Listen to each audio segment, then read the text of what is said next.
Saviez-vous que 34% des entreprises perdent des clients ou échouent sur des projets à cause d'une communication inefficace? Pas à cause de la qualité du produit, pas à cause du prix, mais simplement parce qu'ils n'ont pas su communiquer la valeur de leur offre. Si vous êtes DRH, chef d'entreprise ou même manager, restez jusqu'à la fin, car ici, je vais dévoiler 3 erreurs fatales que commettent 90% des entreprises et comment les résoudre en moins de 30 jours. Cela pourrait vous permettre d'économiser plus de 40% des dépenses inutiles. Alors, bienvenue sur The White Beard. Ici, nous aidons les professionnels ambitieux à transformer leur trac en énergie et transformer chacune de leurs prises de parole en un impact mémorable. Aussi, nous garantissons aux entreprises une communication interne plus claire, plus engageante et hautement productive. Si ce genre de sujet vous intéresse, alors likez et abonnez-vous. C'est parti. Commençons avec les chiffres. 40% des employés mettent de côté des tâches importantes pour éteindre des incendies causés par une mauvaise communication. 43% des entreprises citent la surcharge d'informations comme l'un de leurs plus grands défis en 2025. Et le plus choquant, tout cela peut être résolu en 3 étapes simples. Alors, on y va. Erreur numéro 1. Vous noyez vos équipes dans une tonne d'informations. Imaginons cette scène ensemble. Vous ouvrez votre boîte mail un lundi matin et vous voyez 47 messages non lus. 3 réunions programmées le même jour. Slack ne cesse de vibrer, WhatsApp ne cesse de vibrer. Pire encore, vous devez trouver un message crucial que votre chef vous a envoyé. Mais où est-ce que vous allez trouver cela dans tout ce désordre? Raison pour laquelle en 2025, 43% des professionnels de la communication considèrent la surcharge d'informations comme une priorité, car beaucoup d'entreprises sont dans ce problème. Et si dans une entreprise tout est prioritaire, alors rien ne l'est vraiment. Voici quelques symptômes que vous pourrez observer par vous-même pour savoir si vous êtes dans cette situation. 1. Vos employés passent plus de temps à chercher l'information qu'à l'utiliser. 2. Les messages importants se perdent dans le bruit. Et 3. Les décisions sont retardées parce que personne ne sait où trouver la bonne information. Mais pas de panique, je vous donne 3 grandes étapes à suivre cette semaine dans votre entreprise afin de résoudre ce problème. Grand 1, l'audit de communication. Vous devez analyser tous les canaux de communication que vous utilisez dans votre entreprise, que ce soit Slack, Teams, WhatsApp, email, etc. Si vous avez plus de 3, alors il y a un problème. Deuxième étape, faites une hiérarchisation de vos canaux. Une fois que vous avez choisi vos 3 canaux de communication, alors vous devez les hiérarchiser. Voici un exemple. Vous prenez email et vous dites les mails, c'est pour des communications officielles et qui peuvent attendre. Vous choisissez une application de messagerie instantanée, Slack, WhatsApp, peu importe ce qui vous convient le mieux, et puis vous décidez que cela, c'est pour des messages instantanés. Ensuite, vous devez avoir un intranet, là où vous stockez les documents et les ressources essentielles.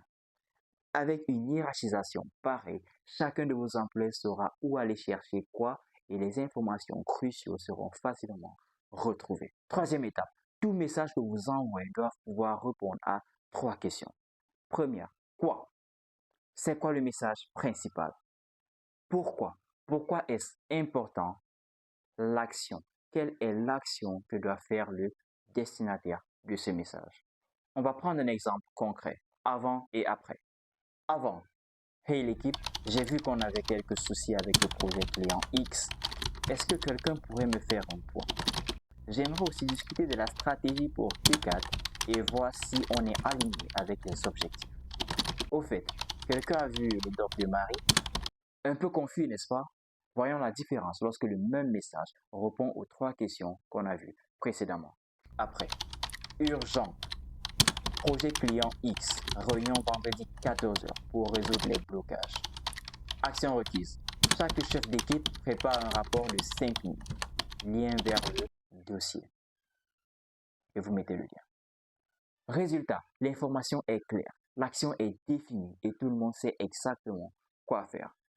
Pour ceux qui utilisent fondamentalement des messageries instantanées telles que WhatsApp pour leur communication d'entreprise, je vous partage ma petite expérience que j'ai eue dans ma boîte précédente afin que vous puissiez apprendre de cela.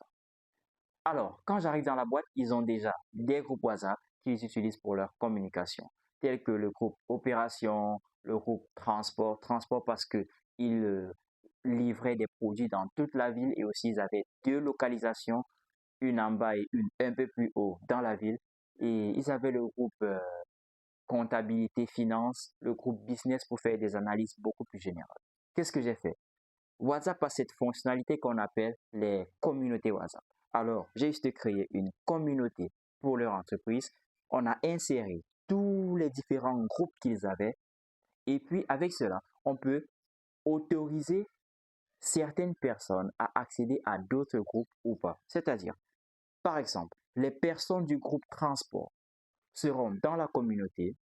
S'ils sont aussi dans le groupe WhatsApp opération, le groupe WhatsApp finance, alors ils vont voir ces différents groupes dans la même communauté. Et chaque fois qu'on met une information dans l'un de ces groupes, la personne sera toujours informée, toujours à jour avec les informations. Par contre, dans le même groupe, il y a le groupe business, c'est-à-dire ceux qui voient l'ensemble du business et comment cela évolue. Mais celui qui est dans le groupe transport, il ne peut pas avoir accès au groupe business. Mais cela est quand même dans la même communauté. C'est une mesure de sécurité. Avec cela, non seulement chaque employé saura toujours ce qu'il doit faire en temps et en heure, mais aussi vous, le patron, vous pourriez mieux gérer. Parce que une fois que vous entrez dans la communauté, vous voyez tous vos différents groupes, vous voyez toutes les informations que vous avez envoyées. Si vous avez oublié une information, vous pouvez facilement la transmettre. Et là, ça vous fait gagner franchement en temps. Et leur communication est passée d'environ 40% à plus de 70% en efficacité. J'espère que cela pourra vous aider. Continuons avec la deuxième erreur la plus commune. Deuxième erreur, les réunions sans objectif ni structure. Levez la main si vous avez déjà été à des réunions où vous vous demandez, mais qu'est-ce que je fais là? Vous n'êtes pas seul.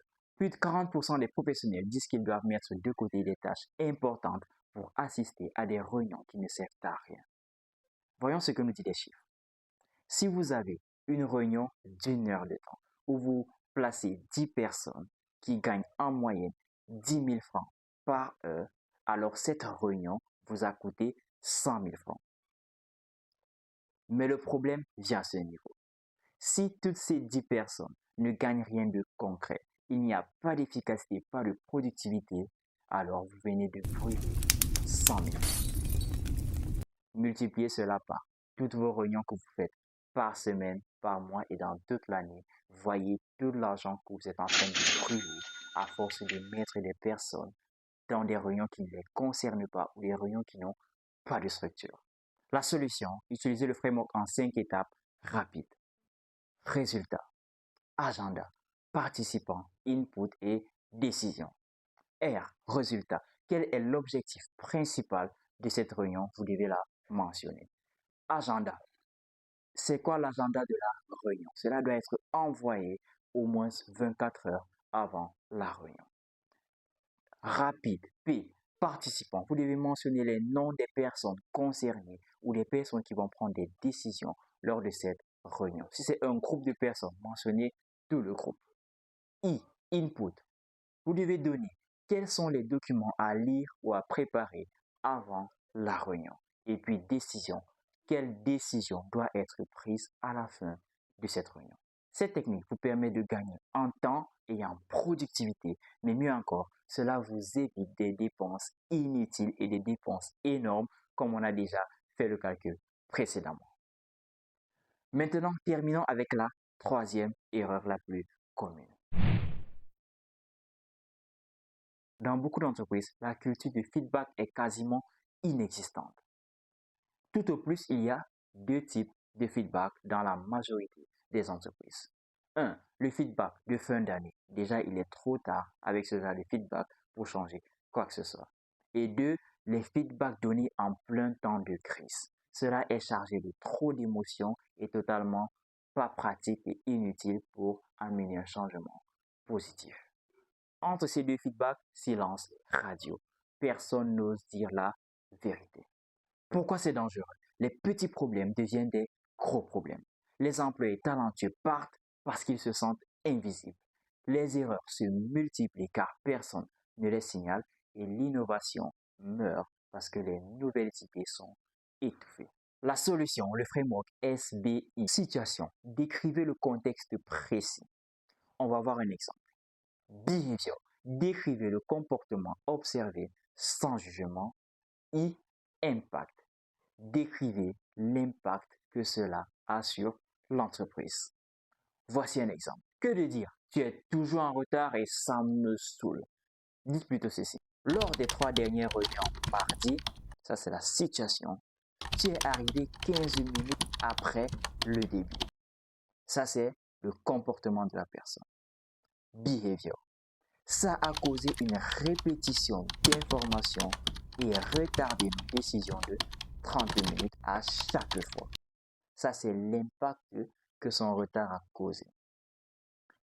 Question alors, qu'est-ce qu'on peut mettre en place pour que ça ne se reproduise plus?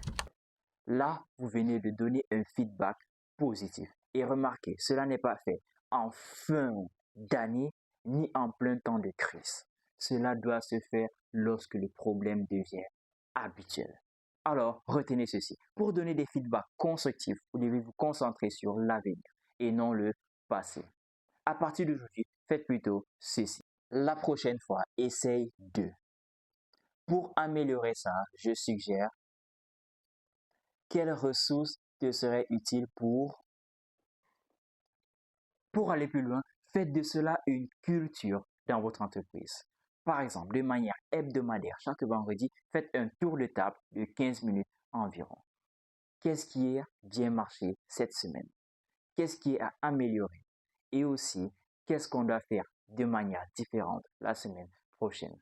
Pas de blâme, pas de jugement, juste des faits et des solutions. Voilà comment les gens se sentent écoutés et puis il y a une progression naturelle dans votre entreprise.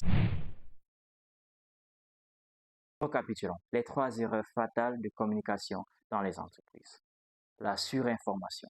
Utilisez le framework en 3 phases pour éviter cela car la surinformation nuit beaucoup à votre entreprise. 2. Les réunions inutiles. Utilisez le framework rapide pour gagner en temps, gagner en productivité et réduire vos dépenses. En d'autres termes, pour augmenter votre chiffre d'affaires et vos bénéfices. 3. L'absence de feedback. Utilisez le modèle SBI, Solution Behavior Impact, et focalisez-vous toujours sur le futur. Voici donc votre plan d'action pour les 5 prochains jours. Premier jour, faites un audit de vos canaux de communication. Combien est-ce que vous en avez et lesquels sont vraiment nécessaires? Deuxième jour, utilisez le format rapide afin de planifier vos réunions.